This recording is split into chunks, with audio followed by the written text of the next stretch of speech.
In house factories, lifting involves moving heavy materials and products within the facility and between production areas and warehouses. This also applies to outside storage, and when loading the ready-made products onto trucks, or lifting elements and modules at construction sites when erecting buildings. There are various options for moving and lifting heavy materials, modules, and elements. The main equipment used for lifting in house factories includes forklifts, bridge cranes, hoists, and tow tractors.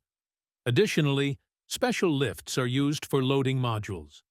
It is very important to know how to use lifting slings, as this might be part of everyday work.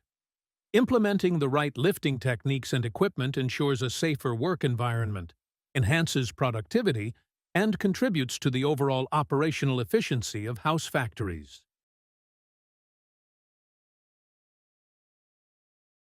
Let's look in more detail at the types of equipment used in house factories.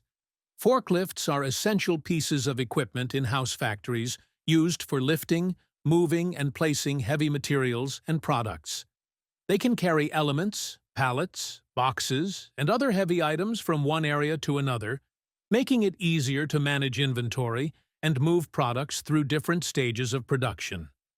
In warehouses and storage areas within house factories, forklifts are used to stack materials on shelves or racks.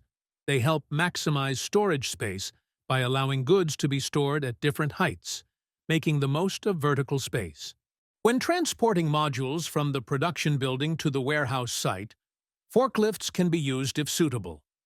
When lifting with a forklift, a drawbar and drive wheels are used in this case.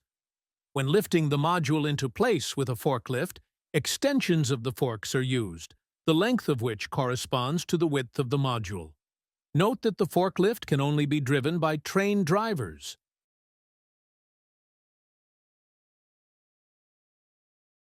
Bridge cranes, also known as overhead cranes, are vital tools in house factories for lifting and moving heavy loads. These cranes consist of parallel runways with a traveling bridge spanning the gap. The telfer, or hoist, travels along the bridge.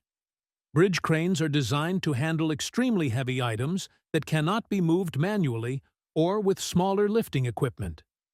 They can lift loads ranging from a few hundred kilograms to several tons, making them suitable for a variety of industrial applications. By moving along the overhead runways, bridge cranes can transport materials across large factory floors without obstructing the workspace below.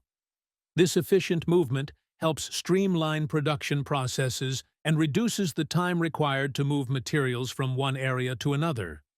To use bridge cranes, it is important to know how to use lifting slings and chains to lift elements and modules safely. To use lifting slings, one must complete special training and have a certificate.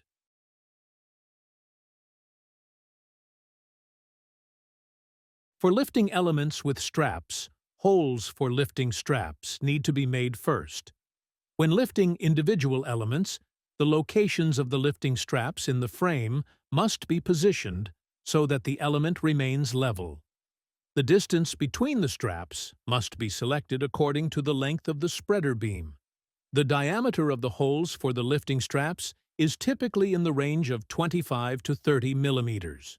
When drilling holes, it is necessary to consider both the length and the mass, including the mass distribution of the element being lifted, as well as the height and width of the structural beam in which the holes will be drilled.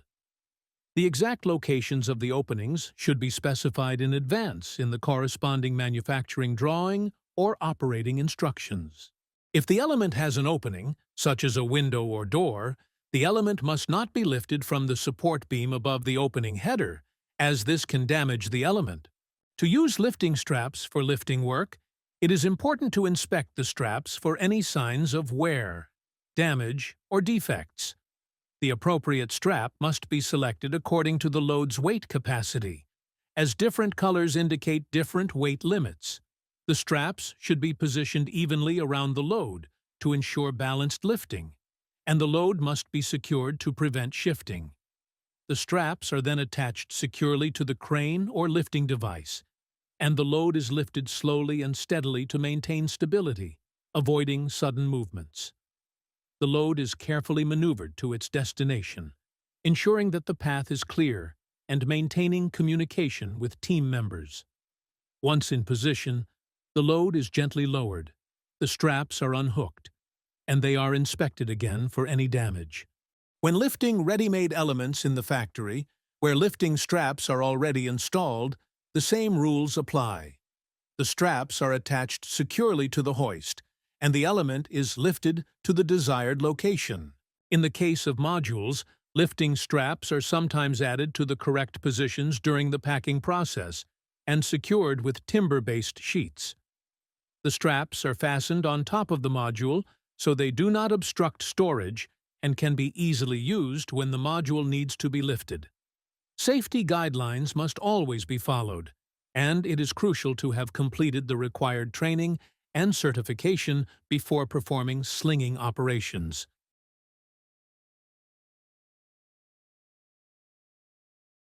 For lifting with a bridge crane and hoist, a spreader beam is often used, especially for larger elements and modules. There are many different types of spreader beams, and their use depends on the object to be lifted. Different companies might use different lifting equipment for the same objects. In production, a spreader beam is mainly used to lift elements and various heavy materials, as well as for loading modules into trailers. Lifting modules with a crane and spreader beam is primarily used in the building erection process. The spreader beam must be used to ensure the module is lifted stably and safely, avoiding any potential crushing of the module by the lifting straps. The lifting points of the module are generally marked, for example, by an arrow. The module must be lifted by lifting slings only from the designated positions. The lifting slings may be arranged through the bottom of the module or, if the module has the corresponding lifting loops located at the upper corners, the lifting slings shall be attached to them. When loading the modules onto the ship, attention should also be paid to ensuring that the correct spreader beams are used to avoid possible damage to the modules due to the pressure of the lifting slings. Slinging work should only be carried out by trained and certified workers.